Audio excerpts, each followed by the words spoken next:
Hey everyone, here we are back once again at the Pulling on Heaven podcast. Pastor Gary Zamora, how are you today? I'm doing great. Here we are. Man, how are you? Feels like it's been forever since I last saw you. I know, right? It hasn't, but we won't tell people the magic of how recently we have seen each other. Oh, yeah, behind the lens. The magic of behind the lens. Thanks so much for having me on today. No, always. Thank you for sitting on the other side of this table. Oh, man. Always. I'd look really odd if they set the camera angle there right and there. showed that view and there's no one there. There's nobody They'd say, there. We knew the guy had, something a little upside down up there. Maybe one day you'll be doing it with AI. Yeah. And AI will be sitting here asking you questions. But I then, hope not. But then an AI will be you also, maybe. Yeah, that would be kind of strange. I hope that's, let's stick with this. It's a much better setup. Yes, isn't it? this works better. But I do love the everyone that comes on as the guests that you have, because it's such a great diversity of not just the body of Christ, but the body at church and such great people. Yeah, God's brought into our lives and allows us to be a part in some small way, and we're just thankful. Great people, the body. PFC has we talk about this all the time. The congregation talks about how they just love the body. It's just people are. Sounds like I'm doing a commercial. I'm not. I'm just saying. Everybody. We didn't plan this. I didn't set him up to. It just feels good. My family and I would go home all the time and talk about just different individuals, how wonderful they are, instead of going back talking about what you dislike and tearing them apart. We go home all the time and say, isn't. So and so has such a great spirit, such a great attitude, such a great heart. We have a loving body. I'm thankful for what God's given to us as a church family, as a body that we get to minister to, and people like you make all the difference in the world.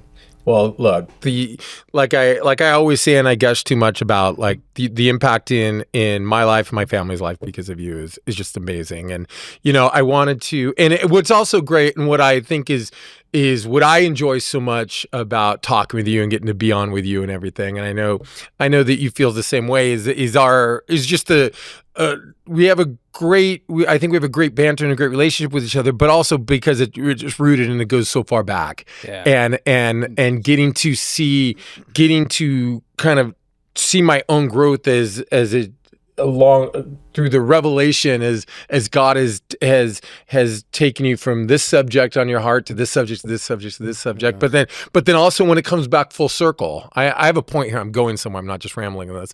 As it comes back full circle, and recently you used the great, and I thought it was really funny how you did it too, pulling your balloons out of your pocket. You used this fantastic analogy in talking about the balloons and about how one balloon being filled with air is different than the idea of having a whole bunch.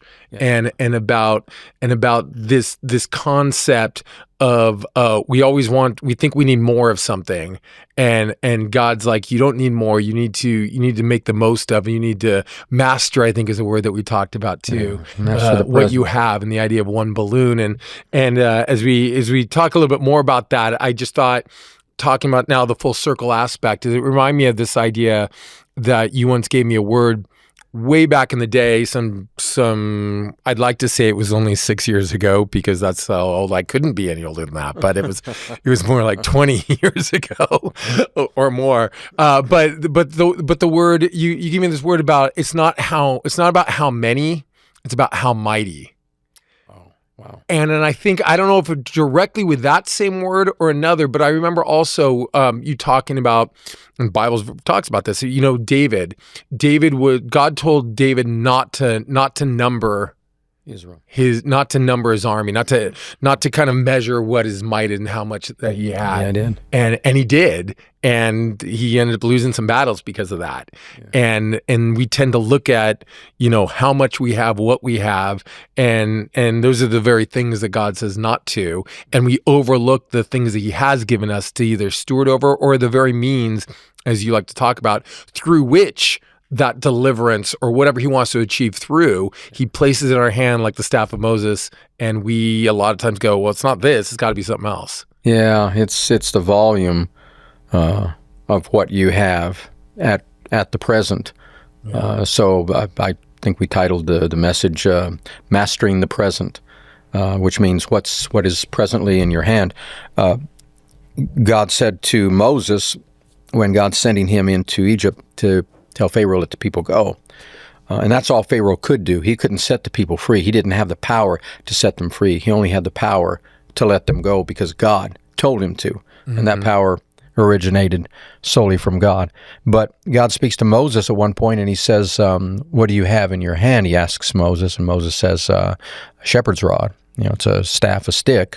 And a lot of times they had a little curl on the top because they'd use them to kind of pull sheep and stuff like that, because it's the shepherd's rod, shepherd's staff. And God said to Moses, because God was speaking to Moses, encouraging Moses in his power with God, and because God was with him, God says, I'm sending you. And sometimes we have the mentality, we tend to think I'm going, and God's going to go along with me. No, God's sending you. Now, the Lord is my shepherd. He's sending me. I follow him. My sheep know my voice, and a stranger they'll not follow. So God says to Moses, throw the staff down. And I this is in my mind, okay, that Moses is thinking, now this old shepherd's rod, God wants me to go and stand before the Pharaoh with his magnificent, blinged out staff, king's staff, a Pharaoh's staff, and, all the adornment that they had back in those days. I don't know if it's too dissimilar from what we have today in certain aspects of leadership. But so God says, throw your staff down. Moses does. And I can think in my mind that Moses may have thought, God's telling me to throw this away. Throw it down. I'm done. I'm finished with the shepherd's rod. He's going to give me a rod to overcome Pharaoh's. He's going to give me a more blingy rod, a more magnificent rod, a taller rod. It's going to have more what would God, I'll throw this away. And we can tend to think that. God was telling Pharaoh, I'm going to do something with what is in your hand presently. And we can have the tendency to think, and again, this is in my mind, I'm just thinking how people tend to think, you're going, God's sending you someplace that's really beyond in your mind, as we hear Moses saying, this is beyond me. I'm not even a man of eloquent speech. This is not really my wheelhouse. And to go in and tell the Pharaoh to let my people go, what power do I have? This ruler of Egypt and of the people of Israel, because they're exiles there, or they've been sent there, and they're slaves there. But we can tend to think like that. I'm going to throw what I have down in my hand. God, give me something different. Give me something new. And what God said to Pharaoh was, after he threw it down, he didn't say, well, here's a brand new one that's, it's going to outshine the Pharaoh's. What he said is, pick it up. But what Moses had to pick up wasn't what he threw down. Yeah. What Moses had to pick up was something he was afraid of. And that was really Pharaoh's attitude, or Moses' attitude going into Pharaoh. Was he was afraid. He was concerned. Can't speak well. They're not going to hear me. What proof and power do I have? And we can think like that. God, where you're sending me, what you want me to do, what proof, what power do I have to do what you've asked me to do? All I have is this one stick. All I have is this one, little job. I have a small bank account. I don't have many people behind me. People disbelieve me. My life, the past, I've failed. Nothing seems to work. You can all conjure up all kinds of ideas and thoughts that can really bring you down, discourage you. And Moses was discouraged at the time, and he was overwhelmed when God said, go to Pharaoh and tell him, let my people go. So God says, pick the staff up. And what the staff turned into was what Moses was afraid of, turned into a snake. And God said, now take the snake up by its tail. Well, the word says that when his staff turned into a snake, Moses jumped back. So we knew he was afraid of it. But God says, pick up your fear. What you're afraid of, I want you to take. And I want you to take what's in your hand. I turned it into something different, but not what you thought. I didn't make it seem more appealing, more grand. But what I did is I made it look even more terrifying and more fearful. And I want you to take it up, because this isn't going to be based on your qualifications. You're going based on my word. I'm sending you. And God's sending you. God's sending you. Whatever God has called you to do, He's sending you. You're not going on your own volition. This is the word and the will of God. He's telling you to do what you're going to do, what He's commanded you to do. Regardless of what it is. It can be one of a million different things with different people. But God wanted Moses to have confidence in his word, so much so that the first thing Moses had to overcome was his own sense of insecurity, his own sense of fear. And the way he did that, and the way God empowered him, was to use what was in his hand. Not what he didn't have, not what he would have liked to have had. God didn't say, I'm going to give you eloquent speech. God could have said that, could have done that. He said, I want you to believe that my word will be in your mouth. I want you to trust that I'm sending you. And that's God saying to us today. It's not something more than you already have that is great or abundant or really more or much. It's what you have in your hand. Mastering what is in your hand. Master the present. Whatever my hand finds to do, do it. I'm going to do it with all my might. That's what God says. And the real power in being successful in yourself, and not talking about how much or how many, successful in yourself, which means there's a sense of confidence for who you are and where you're going and what you're doing, regardless of the how many or how much, because you know you've been sent by God. Yeah. If God tells you to do it, you do it, and you're as successful as you can be, because the first step of success is being obedient and doing the right thing right. And that's when God says do it, and you do it. That's doing the right thing to its full. That's mastering it and doing it right. Mastery doesn't mean you bring something to an end. It means that you understand how to do it better and better, how to continue to do it over and over and over. And again, it's referred to in the Word as from glory to glory, from faith to faith. Well, you don't go from one faith to another if everything is right here. Yeah. This faith says, I can do it better. Now, maybe it's not even better. Maybe it's just different. But it's not what you're doing, it's why you're doing it. You're doing it by faith. You're mastering what is in your hand. You can never master the many until you master the one. You can never master the future until you master the present. You can never have the future you want until you master the present. All of your life's success will never feel successful, even if you achieve certain levels of what you may consider success, until you realize, I'm going to do what God has sent me to do. I am sent of the Lord. And that's all God was trying to get through to Moses. Moses, I'm not asking you to go and do anything based on who you are, what you have, where you've been, your education. And he was an educated man. But God said, I'm sending you by my word, and I am going to be with you. And the real abundance, we all think about, I'd like to increase, I'd like to have more of whatever, more business, more money, more fame, more songs out there, more. What is more? You know, there's just a lot of things, but more is volume. If you take a balloon, as I took last Sunday, I pulled out a balloon, and it was, you could say it was deflated. It really wasn't, because it had never been inflated. In order for it to be deflated, it would have to be inflated initially. Unflated. But unflated. There you go. It was unflated. I have to remember that. Is that a word? And you think about it not having any air in it, but any void, and a balloon has a void, has air. It's just the volume of air. Gives it its expanse. Makes it what it was designed to be. A balloon is typically used, again, for celebrations. You know, it's kind of a celebratory item. But deflated or unflated, it doesn't look impressive. And you could have a handful. So it's kind of like when we're wanting God to give us more of what we already have in order to be successful, it's kind of like asking God to give you more non-inflated or balloons. It's more of non-flated. Pre-flated? Pre-flated. It's more of the same thing that you want to be different.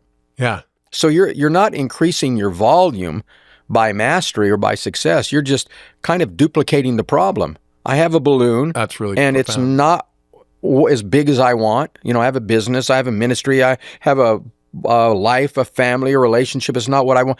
But instead of believing God to be the fullness, to be the volume of what you have, we want God to just give us more. We think more means more abundant, means happier, more successful. But you're just multiplying the problem by however many times more you want God to give you whatever it is you're asking for.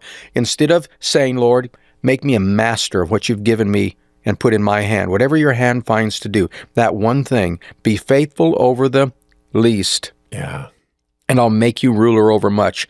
Jesus uses a parable, and he says a man, a lord, a king, a leader, a businessman gave to 3 different men different amounts. To one he gave 5, to one he gave 2, to one he gave 1. And they were talents, it was money. And he said, go and invest and take what I've given you and make it more.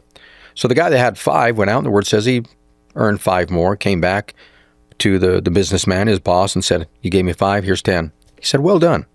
You've been faithful over the least, word least, faithful over the least, I made you ruler over much. Okay? Same thing with the guy with 2. So it's not how many. Came back with 2, I made 2 more. Here's 4. Well done. You're faithful over the least, you'll be ruler over much. You will be ruler over much. You will be ruler over much. Why? You're faithful over the least. The guy with 1, I need more, because these guys all have more. We can tend to think everybody has more than I do. They're more successful, they're younger, they're taller, they're richer, they're whatever it is. But the guy that had the 1 had that mentality of what I have isn't sufficient. Yeah, it's not and enough. I'm afraid to fail because I only have 1. So he says, here's what you gave me. In the same condition, it's like the deflated balloon. Let's sell it. Let's throw a party with a non-inflated balloon, a non-inflated balloon. You're not gonna. Doesn't look like a party. It looks like the end of a party, the end of celebration, right? So did it pop or did it just never happen? Yeah. And it's the same thing if you would take the parable of the guy with the 5 and the 2, whatever you have, fill it with the volume of your faith. Yeah. Whatever you can do with what you have in your hand, believe God, because until you master the 1, the many don't matter. It's just the 1 problem multiplied by however many more you want. 1 multiplied by 2 or by 4 or by 10. But if you master the 1, God, what you've given me is more than enough. You've given me sufficiency of all things. You've given me all things that pertain to life and godliness. To the knowledge of you who has called me to glory and virtue. You'll do exceeding, abundant beyond all I know to ask or think. That exceeding is not excessive. It's not excessive things. It's realizing that whatever God has placed in your hand is abundant if you fill it with the volume of faith in His Word, that what 1 thing is more than enough. And when you master that, God then gives you more to duplicate your success instead of asking Him to duplicate failures. Yeah. What I love about the analogy is so great. We were talking before. It's like if you walked in and it's kind of a bunch of people in a room and no one's very excited or fun. It's like, this doesn't feel like a party. And you pull out an pre-inflated balloon. A balloon with no air in it. And you just hold it there. It's not going to make anyone very interesting. Like, this doesn't make it feel any more like a party, right? So then you reach in your pocket and here's 10 inflated balloons. And it didn't feel not anymore, right? But if you blow up the 1 balloon, suddenly, someone's going to batter. I mean, it feels like a party. You instantly put a balloon puts a smile on someone's face, blown up. But 10 non-blown up balloons are not going to put a smile on anyone's face. Yeah. So $10,000 more dollars, $10 million more dollars. That's not the answer. No. It's how faithful are you over what God has placed in your hands? That is success. Success is when you can take the 1 and put your all into it. You think of music and you think of those bands that are called like one-hit wonders. Right. Like, oh, and usually most people talk about one-hit wonders like very derisively, like, oh, they were just a one-hit wonder. Right. However, for a lot of them, that one hit has caused them to have an amazing lifestyle and retire without having to do anything else again work-wise. Whereas you got other musicians that it might, they've spent their whole careers making good music and never had a single hit. It was like, oh man, if we could have only had one hit, just one hit would have changed everything. So again, it doesn't matter that you got to record a million songs if it didn't connect with people in the same way as the person who's only got the one hit. Yeah, it's so true. If you can look at the one thing and say, I mastered it. Well, what do you mean? You made it what? Better than anybody else's? No, I made it the best that I knew. I made it the best by my faith.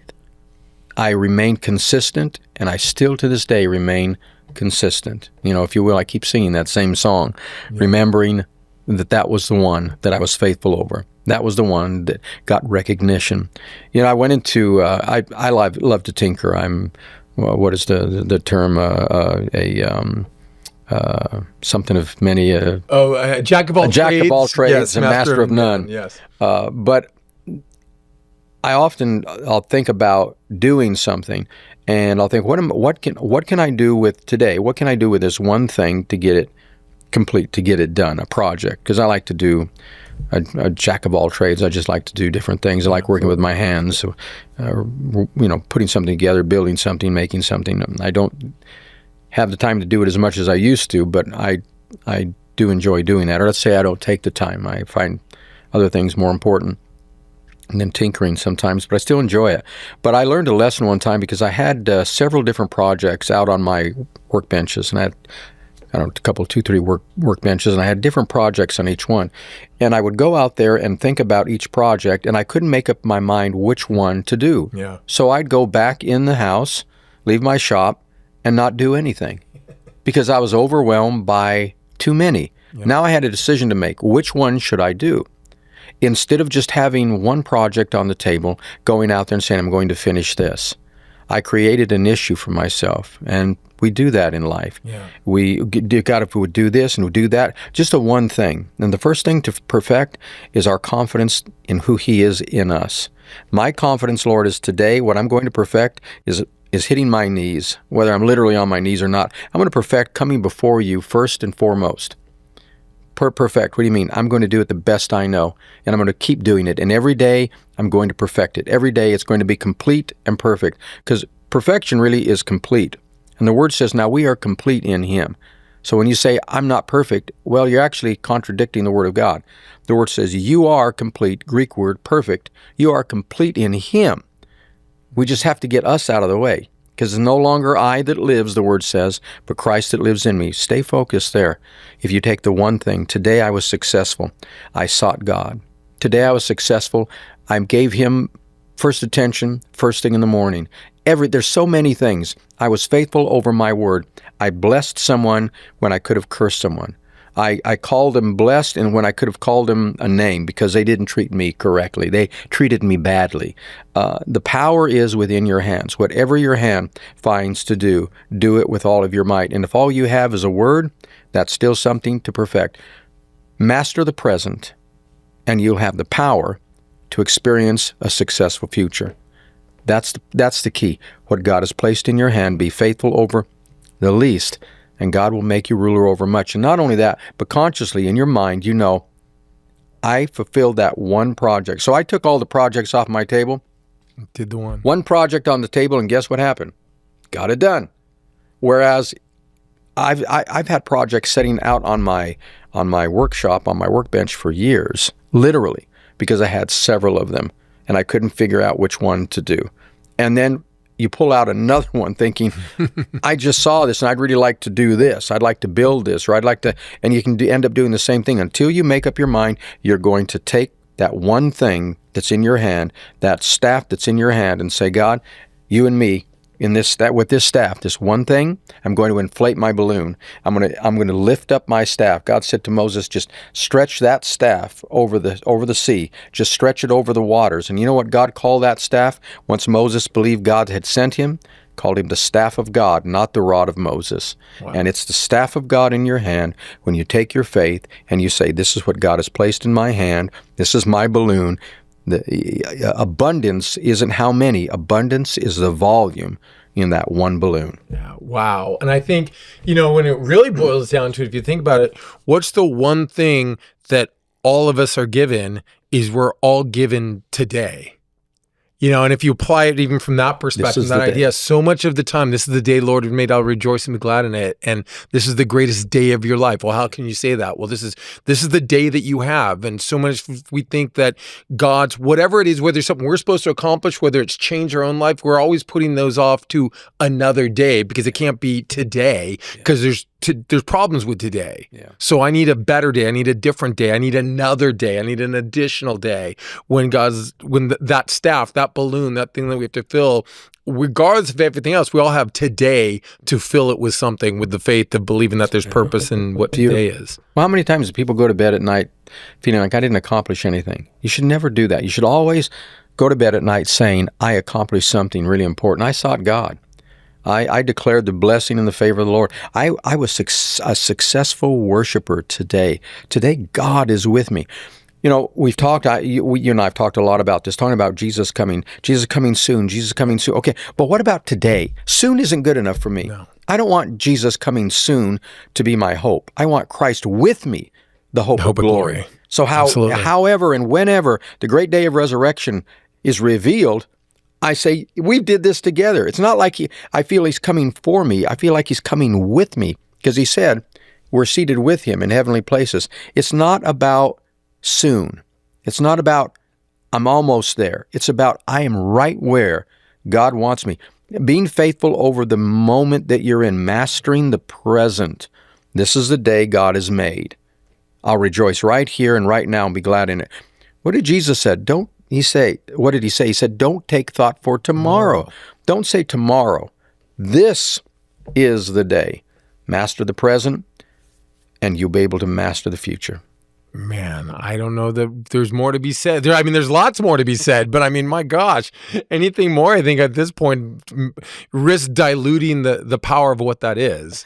And it is so true. It's such a great analogy. I encourage everyone, if you have not seen that message, I'm not exactly sure when this airs, but that was June 8th, 2025, and then also the previous Sunday, which had been June 1st, 2025, is when you talked about the balloons, and I think it's really powerful, and I think it applies on so many different levels of how God wants us to see him, what he can do, what he wants to do, how he wants us to believe and trust him for what he says is sufficient versus what we think is sufficient. Well, and we're walking in faith with the word that says, I've given you all things. Yeah. He didn't say, I'm giving. Yes. He said, give in. It's the present tense. I've given it to you. So find what that is. It's there. Even if it's just a word in your mouth, a song in your heart, praise, encouraging someone, whatever that staff is in your hand, use that one, the one you have right now.